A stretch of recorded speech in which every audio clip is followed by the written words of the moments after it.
तो प्यारे विद्यार्थियों नमस्कार, स्वागत है आप सबका एक और नए वीडियो में। प्यारे विद्यार्थियों, आप सबके लिए लेकर आ चुका हूं 12 मई को होने वाला आपका अर्थशास्त्र विषय का पूरा क्वेश्चन पेपर और इसका पूरा सॉल्यूशन। जी हाँ प्यारे विद्यार्थियों, आज हम यहां पर पूरा का पूरा क्वेश्चन पेपर विद सॉल्यूशन के साथ में देखने वाले हैं। एक भी क्वेश्चन का आंसर प्यारे विद्यार्थियों यहां से आपका मिस नहीं होगा अगर आपने इस पूरे क्वेश्चन पेपर को अच्छे प्रकार से देख लिया, पढ़ लिया और समझ लिया तो।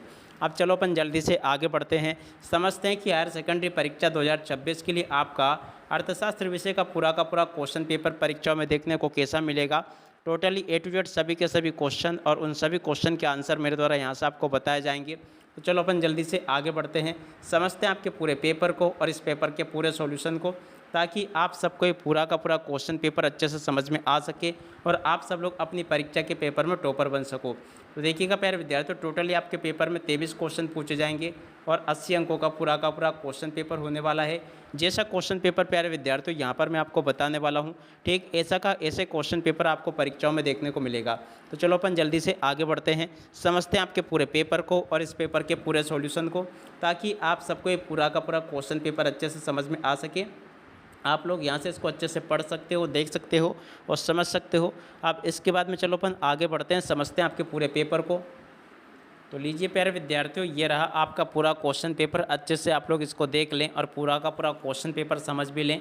पहला क्वेश्चन क्या लिखा है, उस केंद्रीय समस्या की पहचान कीजिए जो उत्पादित की जाने वाली वस्तुओं की मात्रा से संबंधित है। तो देखो प्यारे विद्यार्थियों, इस क्वेश्चन का उत्तर आपका आ जाएगा उत्पादन तकनीक का, इस क्वेश्चन का उत्तर होगा। तो देखो प्यारे विद्यार्थियों, यहाँ से आप लोग देख लीजिएगा, जो क्वेश्चन मैं आपको बता रहा हूँ उस केंद्रीय समस्या की पहचान कीजिए जो उत्पादित की जा सकने वाली मात्राओं से संबंधित है। तो यहाँ से आप लोग देख लें, पूरा का पूरा मैंने आपको बता दिया जैसा कि आप सब लोगों को पता है। और उसके बाद में देखो अगला क्वेश्चन पढ़ते हैं, क्या दे रखा है। यहाँ पर क्वेश्चन लिखा है सीमांत उपयोगिता आहार नियम आधारित होता है। तो देखो इस क्वेश्चन का उत्तर आपका आ जाएगा उपभोक्ता की बचत पर और उपभोक्ता के संतुलन का उदासीनता वक्र विश्लेषण आधारित होता है। तो देखो क्रमवाचक उपयोगिता पर यह आधारित होता है, इसका उत्तर यह आ जाएगा।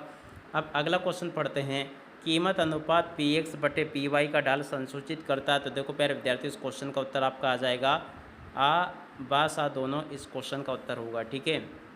और उसके बाद में देखो अगला क्वेश्चन पढ़ते हैं, क्या दे रखा है। जब सीमांत उपयोगिता शून्य होती है तब कुल उपयोगिता होती है। तो देखो प्यारे विद्यार्थी, जब सीमांत उपयोगिता शून्य होती है तब कुल उपयोगिता क्या हो जाती है, स्थिर हो जाती है, ठीक है। और अब अगला क्वेश्चन श्रम उदाहरण है। तो देखो प्यारे विद्यार्थियों, श्रम जो है ना परिवर्तनशील साधन का उदाहरण है। यहाँ से आप लोग देख ले, श्रम परिवर्तनशील साधन का उदाहरण है, इस क्वेश्चन का उत्तर यह आ जाएगा। और अब अगला क्वेश्चन, उचित विकल्प चुनिए। तो देखो प्यारे विद्यार्थियों, उचित विकल्प चुनिए किस प्रकार से। तो देखो आगम माइनस लागत, लाभ बराबर क्या होता है, आगम माइनस लागत, ठीक है। तो यहाँ से आप लोग इसको देख लें। और उसके बाद में देखो अगला क्वेश्चन पढ़ते हैं, क्या दे रखा है। इस प्रकार से क्वेश्चन आपके पेपर में परीक्षाओं में आपको देखने को मिलेंगे। अगला क्वेश्चन यहाँ पर दे रखा है, कर की मात्रा में वृद्धि होने पर पूर्ति में कमी होती है। तो देखो प्यारे विद्यार्थियों, यहाँ पर क्या करोगे, पूर्ति में कमी होती है, यहाँ पर आपको पूर्ति याद रखना है, ठीक है। और अब अगला क्वेश्चन, पूर्ति की लोच वस्तु की कीमत और पूर्ति की मात्रा में परिणात्मक संबंध दर्शाती है। तो देखो यहाँ पर आपको कीमत याद रखना है। अगला क्वेश्चन पढ़ते हैं, बाजार साम्यता से संतुलन की स्थिति से है। तो देखो प्यारे विद्यार्थियों, यहाँ पर आपको बाजार साम्यता से किससे है, संतुलन की स्थिति से है, ये आपको याद रखना है। और अब अगला क्वेश्चन, उत्पादन की प्रति इकाई लागत औसत लागत कहलाती है, यहाँ पे आपको औसत लागत याद रखना है। और अब अगला क्वेश्चन, औसत लागत वक्र का आकार यू आकार का होता है। तो देखो प्यारे विद्यार्थियों, यहाँ से आपको यू आकार याद रखना है। और उसके बाद में देखो अगला क्वेश्चन, पूर्ण प्रतियोगिता में एक फर्म कीमत स्वीकारक होती है। तो यहाँ से प्यारे विद्यार्थियों आपको कीमत स्वीकारक याद रखना है, ठीक है। यहाँ तक का पूरा क्वेश्चन पेपर प्यारे विद्यार्थियों आपको मैंने बता दिया। उसके बाद में देखो यहाँ से जोड़ी को देख लें। जोड़ी मिलाना आपके पेपर में परीक्षा में ऐसा पूछा जाएगा। साधन की मांग, तो देखो प्यारे विद्यार्थियों इसकी जोड़ी मिल जाएगी व्युत्पन्न मांग से। NNP की जोड़ी प्यारे विद्यार्थियों मिल जाएगी आपके शुद्ध राष्ट्रीय उत्पाद से। और उत्पादक द्वारा यंत्रों का उपयोग, तो देखो प्यारे विद्यार्थियों अंतिम वस्तुएं। बढ़ई द्वारा लकड़ी का उपयोग प्यारे विद्यार्थियों देखो मध्यवर्ती वस्तुएं। बचत की जोड़ी प्यारे विद्यार्थियों मिल जाएगी रिसाव से। और भारतीय अर्थव्यवस्था की जोड़ी मिल जाएगी मिश्रित अर्थव्यवस्था से, ठीक है। तो ऐसे प्यारे विद्यार्थियों देखो मेरे द्वारा यहाँ तक के सभी क्वेश्चन और उन क्वेश्चन के उत्तर बता दिए गए हैं। आशा करता हूँ कि आपको समझ में आ गए होंगे ये। और उसके बाद में देखो यहाँ पर आपके पेपर में सत्य सत्य पूछे गए हैं। तो चलो प्यारे विद्यार्थियों, यहाँ से मैं आपको सत्य सत्य और बता देता हूँ। पहला क्वेश्चन, जीएनपी एक राष्ट्रीय अवधारणा है, तो देखो प्यारे विद्यार्थी पूरी तरह से सत्य होगा। मुद्रा वे है जो मुद्रा का कार्य करे, ये भी आपका सत्य होगा। भारत में 10 रुपये के सिक्के का वस्तुमान इसके मुद्रामान से अधिक होता है, ये भी आपका सत्य होगा। वस्तु विनिमय प्रणाली में मूल्य का मापन बहुत कठिन होता है, तो देखो ये भी आपका सत्य हो जाएगा। बचत और विनियोग सदैव बराबर होता है, ये भी आपका सत्य होगा। गुणक और सीमांत उपभोग प्रवृत्ति में धनात्मक संबंध पाया जाता है, ये भी आपका सत्य होगा। पूर्ण रोजगार से अभिप्राय अर्थव्यवस्था में शून्य बेरोजगारी है, तो देखो ये अब ये आपका असत्य हो जाएगा। ठीक है, तो यहाँ तक के सभी क्वेश्चन और उन क्वेश्चन के उत्तर को देख लो जो कि मैं यहाँ तक के आपको बता चुका हूँ। उसके बाद में देखो यहाँ से आप लोग एक वाक्य फिर एक शब्द में उत्तर को देख कर लिख देना। एक वाक्य फिर एक शब्द में उत्तर किस प्रकार से पूछे गए हैं। पहला क्वेश्चन पूछा है बचत और आय के बीच क्रियात्मक संबंध क्या कहलाता है, तो देखो प्यारे विद्यार्थी उसको बचत फलन कहते हैं। अगला क्वेश्चन पढ़ते हैं औसत उपभोग प्रवृत्ति और औसत बचत प्रवृत्ति का योग क्या होता है, तो देखो एपीसी प्लस एपीएस बराबर 1, इस क्वेश्चन का उत्तर आ जाएगा। अब अगला क्वेश्चन पढ़ते हैं उस कर का नाम बताइए जिसका भार कर चुकाने वाले व्यक्ति पर ही पड़ता है, तो देखो इसको कहते हैं प्रत्यक्ष कर यानी कि आयकर। राजस्व घाटा की गणना किस प्रकार की जाती है, तो देखो इस क्वेश्चन का उत्तर आपका ये आ जाएगा राजस्व घाटा बराबर कुल व्यय माइनस राजस्व प्राप्तियाँ। और अब अगला क्वेश्चन प्राथमिक घाटा की गणना का सूत्र, तो देखो प्यारे विद्यार्थी प्राथमिक घाटा बराबर सकल राजकोषीय घाटा माइनस निवल ब्याज दायित्व, इस क्वेश्चन का उत्तर होगा। ठीक है, और अब अगला क्वेश्चन भुगतान संतुलन में किस प्रकार के सौदे शामिल किए जाते हैं, तो देखो आयात निर्यात सेवा पूंजी स्वर्ण का ये इसमें शामिल होते हैं। ठीक है, तो यहाँ तक के प्यारे विद्यार्थियों आपको मैं सभी क्वेश्चन के उत्तर बता चुका हूँ। जिस प्रकार से क्वेश्चन मेरे द्वारा आपको बताए गए हैं ठीक इसी प्रकार से क्वेश्चन आपके पेपर में परीक्षा में आपसे पूछे जाएंगे।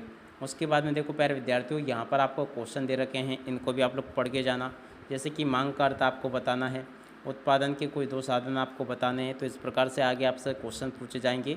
इन सभी क्वेश्चन को आप लोग अच्छे से देख ले, फिर मैं आपको एक ही साथ में इन सभी क्वेश्चन के आंसर भी बता दूंगा।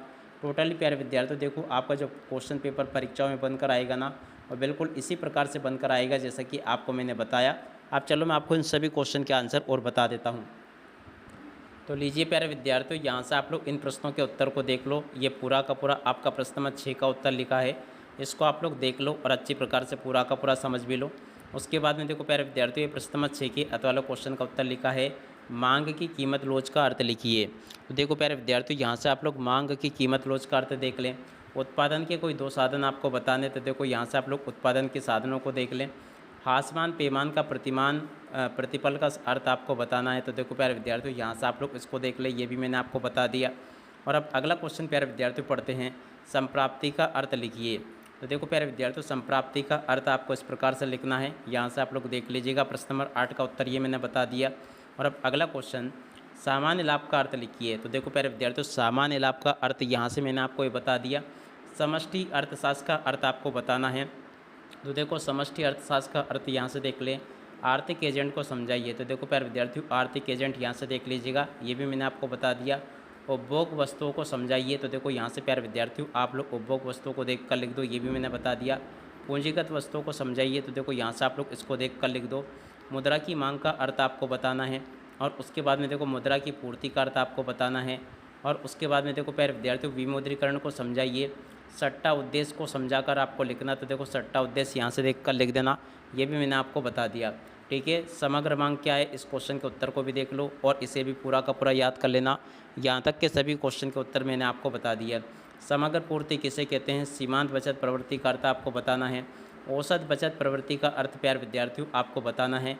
सरकारी बजट का अर्थ प्यारे विद्यार्थियों आपको ये भी बताना है। ठीक है, तो यहाँ तक के इन सभी क्वेश्चन के उत्तर को देख लो। यहाँ तक के सभी क्वेश्चन और उन क्वेश्चन के उत्तर मेरे द्वारा आपको बता दिए गए हैं। राजस्व व्यय का अर्थ प्यारे विद्यार्थियों आपको बताना है, ये भी मैं आपको बता चुका हूँ।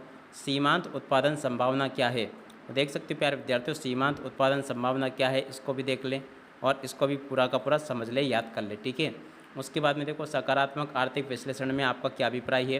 बाजार संतुलन की व्याख्या प्यारे विद्यार्थियों आपको करनी है, यहाँ से आप लोग इसको भी देख लें और पूरा का पूरा इसको भी समझ लेना। ठीक है, अब इसके बाद में देखो बाजार संतुलन की व्याख्या आपको करके बतानी है, यहाँ से आप लोग देख लेना पूरा।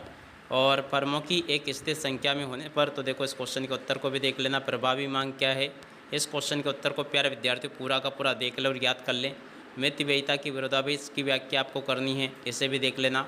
और खुली अर्थव्यवस्था, ये प्यारे विद्यार्थियों पूरा का पूरा क्वेश्चन देख लें आप लोग और इसको अच्छे से याद कर लेना है। और विनिमय दर के निर्धारण में कोई 3 बिंदु आपको बताने हैं, ये भी मैंने आपको बता दिया पूरा का पूरा। और प्रश्न नंबर 20 को यहाँ से देख लें और इसके बाद में देखो अगले क्वेश्चन के उत्तर को यहाँ से देख लें। यहाँ तक के सभी क्वेश्चन मैंने आपको बता दिए। 21वां क्वेश्चन ये लिखा है, इसको भी देख लीजिएगा। उसके बाद में ये क्वेश्चन आपको दे रखे हैं, इनको देख लें। 22वें क्वेश्चन को यहाँ से देख लें, ये भी मैं आपको बता चुका हूँ।